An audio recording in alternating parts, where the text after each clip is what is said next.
Okay, so welcome to this next video in which we're discussing tertiary lymphoid organogenesis.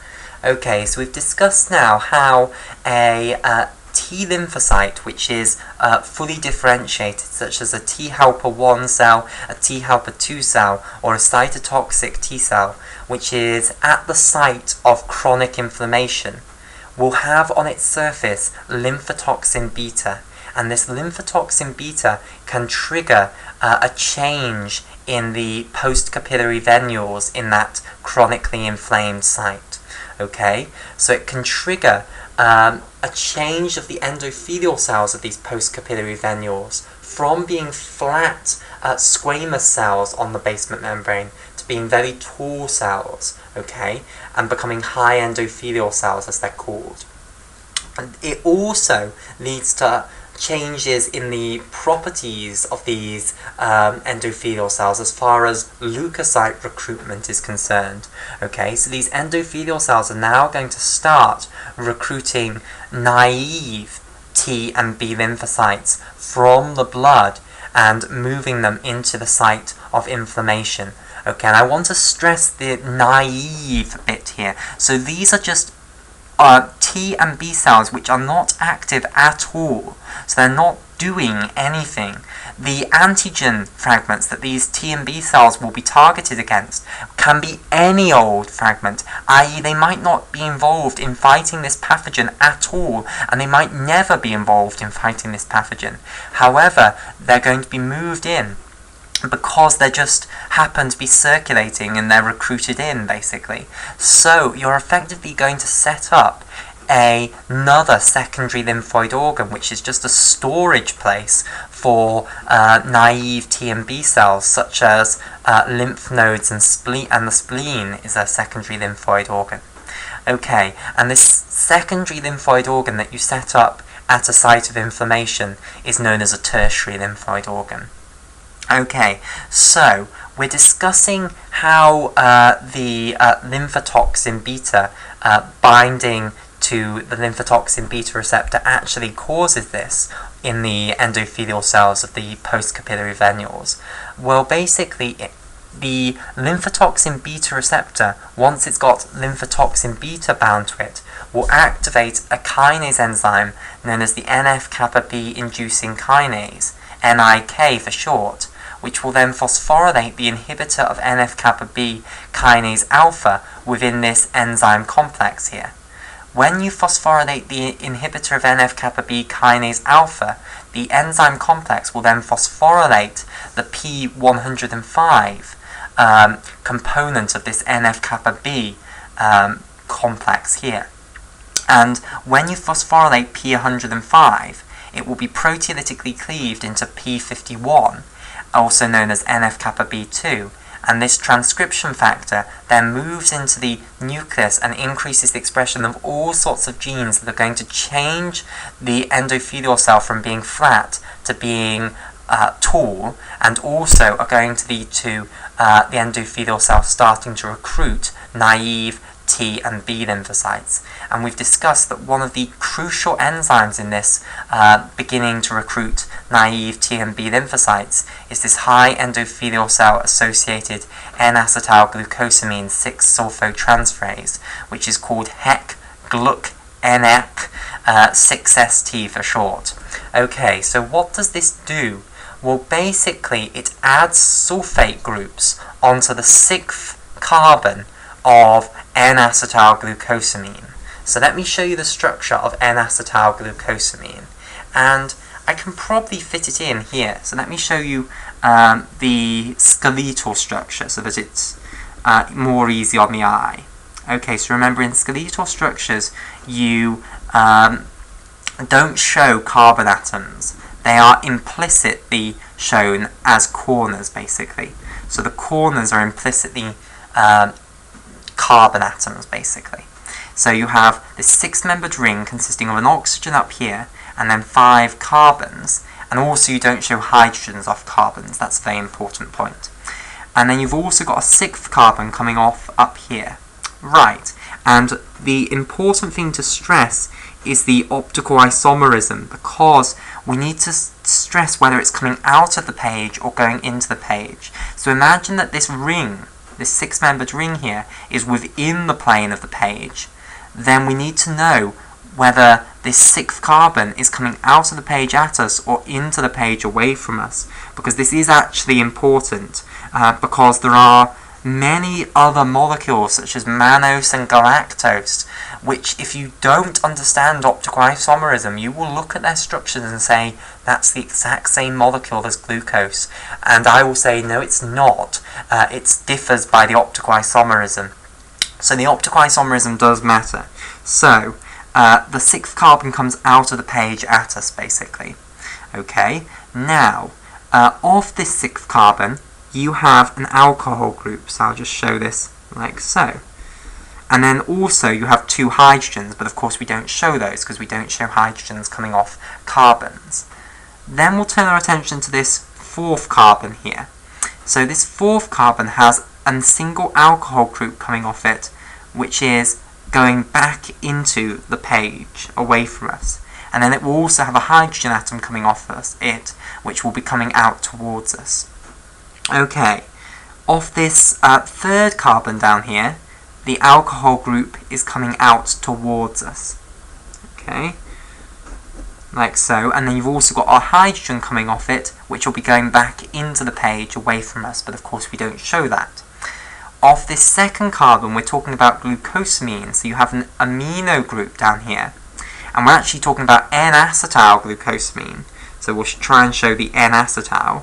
So then what you'll have is an acetyl group which has this structure here, shown skeletally. So it looks a little bit intimidating, but remember, this is just a carbon here. Then it has 4 bonds off it, 2 to this oxygen, and then another one to a carbon, which then only has 1 bond, so it has 3 hydrogens coming off it. So that there is the acetyl group off this amino group. Now, the amino group goes back into the page away from us because we're talking about glucose. Okay, so this is N-acetyl glucosamine, so it's based on glucose. N-acetyl glucosamine. Okay, so if you wanted just to produce glucose, of course, all you'd do is take off this amino group with this acetyl group attached, and instead put an alcohol group going back into the page away from us, and then you'd have glucose. And I've just said N-acetyl glucose, it should be N-acetyl glucosamine. So if you didn't have the acetyl group, and you just had an amino group here, i.e. a nitrogen with 2 hydrogens coming off it, that would be just glucosamine. So N-acetyl glucosamine, you've stuck this acetyl group onto the amino group.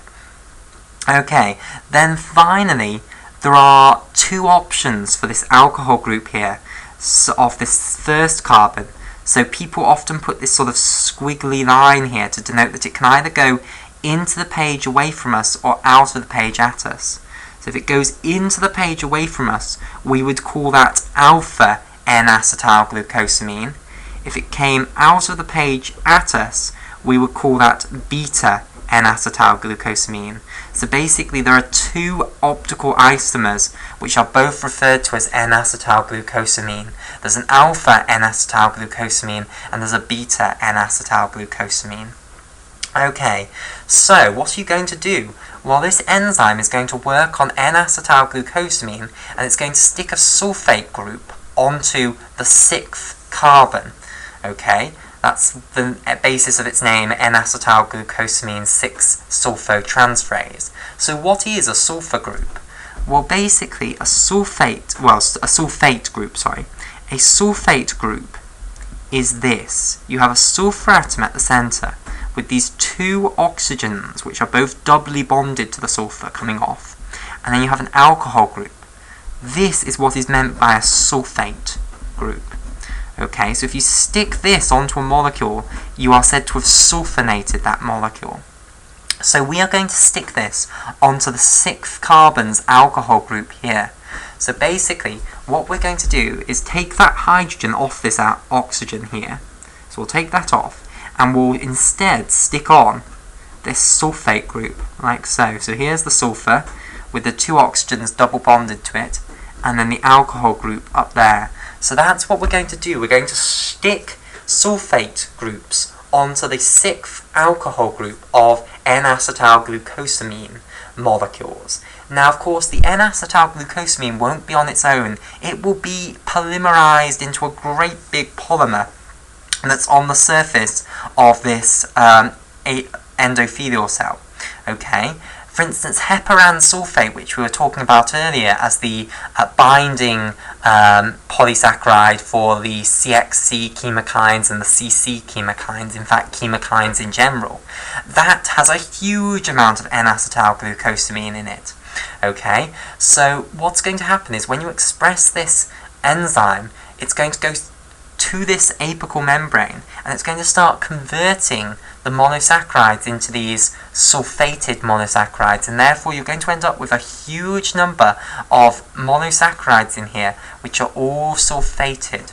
Okay, so you've got a lot of sulfated monosaccharides within your polysaccharides. Okay, so we say that you have sulfated or sulfonated, sulfated the polysaccharides. Okay, so that's what this enzyme does. It sulfates the polysaccharides.